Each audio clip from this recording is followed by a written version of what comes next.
आज हम आप लोगों को इस वीडियो के माध्यम से लोकतंत्र की विविधता नामक पाठ के दूसरे भाग को बताने जा रहा हूँ। तो इसमें है सामाजिक भेदभाव की उत्पत्ति। सामाजिक भेदभाव जन्म पर आधारित सामान्य तौर पे अपना समुदाय चुनना हमारे वंश की बस की नहीं होती है।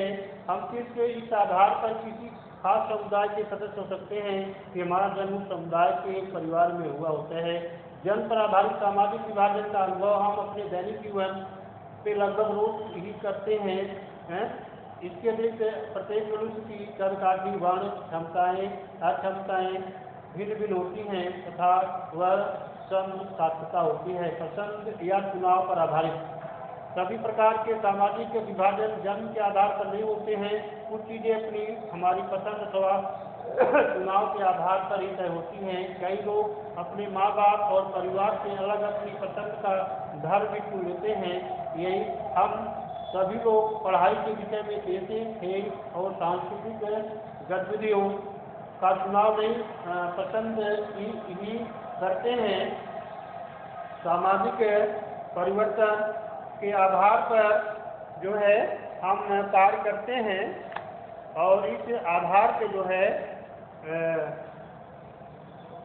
विभिन्न जातियों के बीच में जो है सामाजिक विभाजन रूप नहीं देती है। सामाजिक भिन्नताएं लोगों के बीच विभाजन का एक बड़ा कारण बन जाती है, किंतु किसी प्रकार की भिन्नताएं कई बार भिन्न प्रकार के लोगों के बीच सेतु का कार्य करती हैं और विभिन्न सामाजिक समूहों के सदस्य अपनी समूह सीमाओं से अलग ही समानताओं अथवा असमानताओं का अनुभव करते हैं।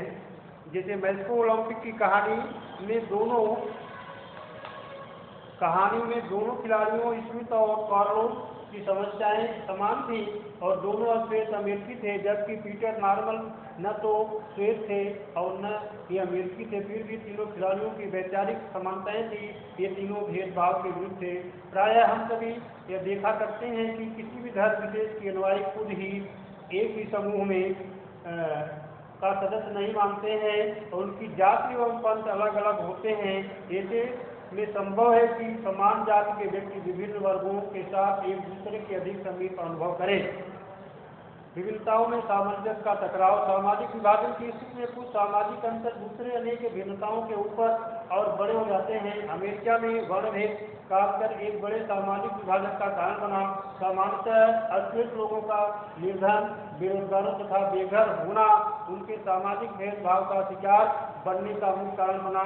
केवल वहाँ ही नहीं वरन भारत में ही दलित वर्ग निर्धन एवं भूमिहीन है, उन्हें भी बहुधा भेदभाव और अन्याय का शिकार बनना पड़ रहा है। फलस्वरूप भारत में सामाजिक विभाजन की स्थिति बन जाती है जब एक जैसा सामाजिक अंतर अन्य समानताओं से ज्यादा महत्वपूर्ण हो जाता है। जो व्यक्तियों को सामुदायिक भिन्नताओं के विषय में पता चलने लगता है, परिणाम स्वरूप सामाजिक विभाजन की स्थिति उत्पन्न हो जाती है। यदि एक ही सामाजिक असमानताएं अनेक समूहों में समान रूप से विद्यमान हो तो समाज के एक समूह के लोगों के लिए अन्य सामाजिक समूहों से पृथक पहचान बनाना दुर्लभ हो जाता है। अर्थात किसी एक विषय पर अनेक सामूहिक हित एक समान आते हैं, जबकि किसी अन्य विषय पर उनके दृष्टिकोण भिन्न हो सकते हैं। उदाहरण के तौर पर उत्तरी आयरलैंड तथा नीदरलैंड पर नजर डालते हैं तो दोनों ही देश ईसाई बहुलता वाले देश हैं। इन देशों का समाज प्रोटेस्टेंट एवं कैथोलिक वर्गों में वर्गीकृत है। एक और जहां उत्तरी आयरलैंड के लोग इन दोनों वर्गों के बीच संघर्ष होता रहता है, वहीं दूसरी ओर नीदरलैंड में इन वर्गों के बीच कोई संघर्ष नहीं होता है। उनका मुख्य कारण उत्तरी आयरलैंड में ऐतिहासिक भेदभाव के कारण कैथोलिक वर्ग निर्धन है, जबकि नीदरलैंड में दोनों वर्गों के मिश्रित आबादी निवास करती है। हालिया समाज के विचार समाजों के विभिन्न प्रकार के सामाजिक विभाजन दिखाई पड़ते हैं। सामाजिक विभाजन विभिन्न देशों के विभिन्न रूपों के सामने आता है, परंतु जिन देशों में यह विभाजन एक साथ विभिन्न समूहों में उपस्थित होता है वहाँ उन्हें नियंत्रित करना अपेक्षाकृत सुगम होता है। किसी देश के भौगोलिक सीमा सामाजिक विभाजन को विशेष प्रभावित नहीं करता। उदाहरण भौगोलिक दृष्टि से भारत एक विशाल देश है, इसमें विभिन्न समुदाय के लोग रहते हैं। इसके विपरीत बेल्जियम एक छोटा सा देश है, परंतु वहाँ पर भी भारत की भांति विभिन्न समुदायों के लोग रहते हैं। इसी प्रकार जर्मनी और स्वीडन जैसे समरूप समाज वाले देशों में अधिकांश जनता एक ही नस्ल और संस्कृति से संबंधित है, लेकिन अब विश्व के अनेक भागों में अनेक पहुंचने वाले लोगों के कारण तेजी से परिवर्तन हो रहा है। ऐसे लोग स्वयं को तो वहाँ के निवासी बनते ही हैं, साथ साथ अपनी सभ्यता संस्कृति का भी प्रसारित करते हैं। इसके अलावा व्यक्तिगत समुदाय बनाने की प्रबल भावना जागृत होती है। इसी कारण आज दुनिया के अधिकांश देश बहु सांस्कृतिक हो गए हैं।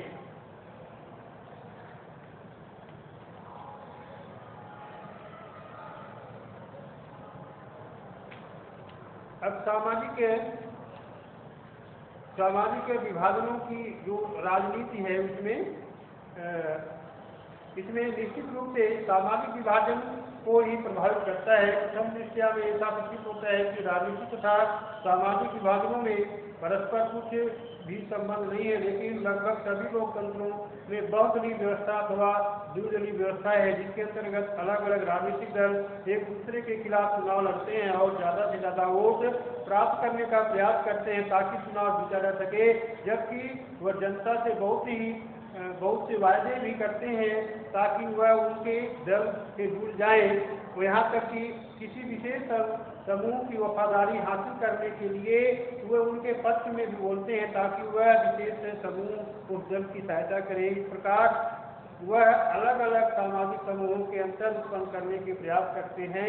ये अंतर अलग अलग समूहों में अविश्वास भी पैदा करते हैं, परंतु यह आवश्यक नहीं है कि सामाजिक अंतर सामाजिक विभाजन बन जाएंगे, यह समाज में संघर्ष उत्पन्न कर देंगे। इस प्रकार के समाज में समाज का प्रत्येक हिस्सा अपने सामाजिक एवं आर्थिक विकास के लिए अपनी आवाज उठा सकने में सक्षम होता है।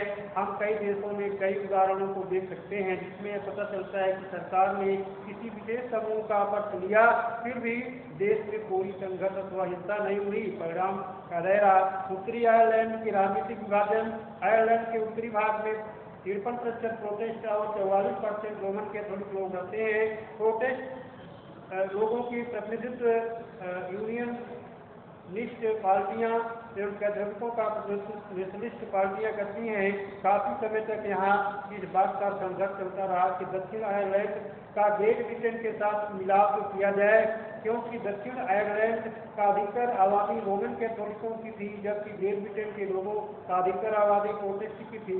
अनेक लोग आपसी संघर्ष में इस बात पर भी मारे गए। इस प्रकार सामाजिक विभाजन में आयरलैंड की राजनीति को काफी समय तक बड़ी गहराई से प्रभावित किया, क्योंकि यूनियनिस्टों एवं नेशनलिस्टों के हित आपस में टकराते रहे और हितों के टकराव से बर्बादी के सिवा कुछ न मिला।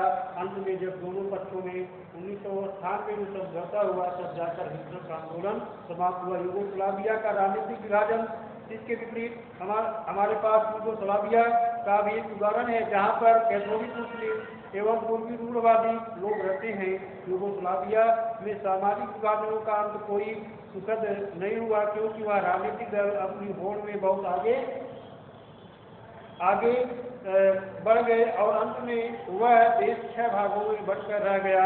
न किसी ने यहाँ राष्ट्रीय दायरे के अंदर रहने का प्रयत्न किया, न किसी देश के संविधान का ध्यान रखा और न वहाँ की सरकार ने ही सभी वर्गों की सत्ता की भागीदारी के साथ लेने का प्रयत्न किया। उदाहरण निष्कर्ष निकलना राजनीतिक एवं सामाजिक विभाजन दो भिन्न भिन्न इकाइयाँ हैं, दोनों का क्षेत्र भिन्न भिन्न है। सर्वोत्तम स्थिति तो यह है कि राजनीतिक और सामाजिक विभाजन का मेल यही नहीं होना चाहिए। विभिन्न देशों में अनेक ऐसे प्राथमिक वाले देश दल संख्या बल के आधार पर सत्ता में आ जाते हैं, तत्पश्चात उन्हीं के हित में राजनीति करते हैं। इस प्रकार राजनीतिक विखंडता का कारण नहीं बनती है। अब ये बुल्गारिया और रोमानिया या भारत के बारे में एक है कि गणेश विदेश घूमकर आया और वह महाश्वेता को बता रहा है कि पूर्वी यूरोप के विभिन्न देशों में रहने वाले रोमानी लोगों का जीवन कैसा है। उन्हें योर्दान का मिनी थी जो बुल्गारिया की नर्स थी और रोमानी लोगों के बारे में उसने ये बातें कही थी कि नर्स होने के चलते आप किसी भी तीमारदारी करने से मना तो नहीं कर सकते, पर रोमानी लोग बहुत गंदे होते हैं। किसी के परिवार में किसी को जरा सा भी कुछ हो जाए तो पूरा परिवार और पड़ोसी उठकर हमारे अस्पताल आ जाते हैं, और जब वे अस्पताल में होते हैं तो जुबान बंद रखना तो जानते ही नहीं, वे जोर जोर से बोलते हैं, सिगरेट पीते हैं, चारों ओर राख और सिगरेट के टुकड़े फेंकते रहते हैं तथा दीवारों पर थूकते रहते हैं। धैर्य तो उनमें होता ही नहीं, वे हमारे डॉक्टरों को परेशान करते हैं और उसके साथ बदतमीजी करते हैं। दरअसल ये काली चमड़ी वाले लोग हमारी तरह होते ही नहीं, उनका रंगों की पसंद भी बहुत ही अजीबोगरीब है। जरा उनकी पोशाक को देखिए, आखिर ये देश के बाकी लोगों की तरह क्यों नहीं रहते? फिर हम सब जानते हैं कि वे चोर हैं। मैंने लोगों को यह कहते हुए सुना कि रोमानी लोग अपना खून बेचकर जीवन चलाते हैं, इसमें से कोई अस्पताल का खर्च नहीं उठा सकता, पर बीमार होने पर वे दौड़े दौड़े अस्पताल पहुंच जाते हैं और नेक बुल्गारियाई करदाताओं से पैसों पर इलाज कराते हैं। ये बातें सुनी सुनी की लगती है। महापिता ने कहा, गणेश ने फिर रोमानिया में रहने वाले रोमानी मोरजेनी के बारे में बताया कि वह 18 साल की थी जब उसने अस्पताल में अपने पहले बच्चे को जन्म दिया और उसके पास डॉक्टर या नर्स को देने के लिए पैसा नहीं था। वह अस्पताल में थी पर कोई भी उससे मिलने नहीं, उसकी देखभाल करने नहीं आया। आखिरकार वहाँ सफाई कर्मचारी ने, जो खुद भी रोमानी थी, उसकी मदद की और उसे बेटा हुआ। जब उसे बच्चा हो गया तो नर्स बच्चे को लेकर आई और बोली, लीजिए यह अपराधी और पैदा हो गया। तो सरकारी अस्पताल में रोमानी लोगों के साथ होने वाले व्यवहार के बारे में उसने बताया, डॉक्टर हमें अपने केबिन के सामने इंतजार कराते रहते हैं। एक बार एक डॉक्टर ने कहा कि अगर तुम्हें जांच कराना ही तो पहले नहा कर आओ। निश्चित रूप से मेरे शरीर में बदबू आ रही थी। गर्भावस्था के दौरान मैंने कूड़ेदान में खाना उठाकर खाया था, क्योंकि मुझे हर दम भूख लगी रहती थी। मेरे पति ने मुझे छोड़ दिया था, मेरे 2 बच्चे थे और तीसरा घर में था। सामाजिक कार्यकर्ता ने मुझे खाना देने से मना कर दिया। प्रसव के समय मेरे पड़ोसी ने मेरी मदद की। मुझे अक्सर लगता है कि अस्पताल में जाना ही अच्छा है। महापिता ने गणेश की बातों को सुनी और कहा कि गणेश इन चीज़ों को जानने के लिए दुनिया के दूसरे हिस्से तक जाने की जरूरत ही क्या थी। अब यह रोमानिया और बुल्गारिया की ये कहानी नहीं है, या तो खैर रोमानी लोगों की दास्तान है, लेकिन यही सब तो हमारे यहाँ भी होता है। हमारे यहाँ शासन द्वारा अपराधी घोषित है, जरामय पेशा लोगों के साथ यही व्यवहार होता है। क्या आपको महापिता की बातें सही लगती है? क्या आप अपने इलाके के कुछ ऐसे समुदायों को जानते हैं जिनके साथ रोमानी लोगों जैसा बर्ताव होता है? क्या आपने कुछ लोगों के वैसी बातें कहते हुए सुना, जैसे यो दांता और मोजूजिनी ही कह रही थी? अगर हाँ तो जरा यह कल्पना करें कि अगर आपकी ऐसी बातें उनमें सुनने की मिलती तो कहानी कैसी होगी।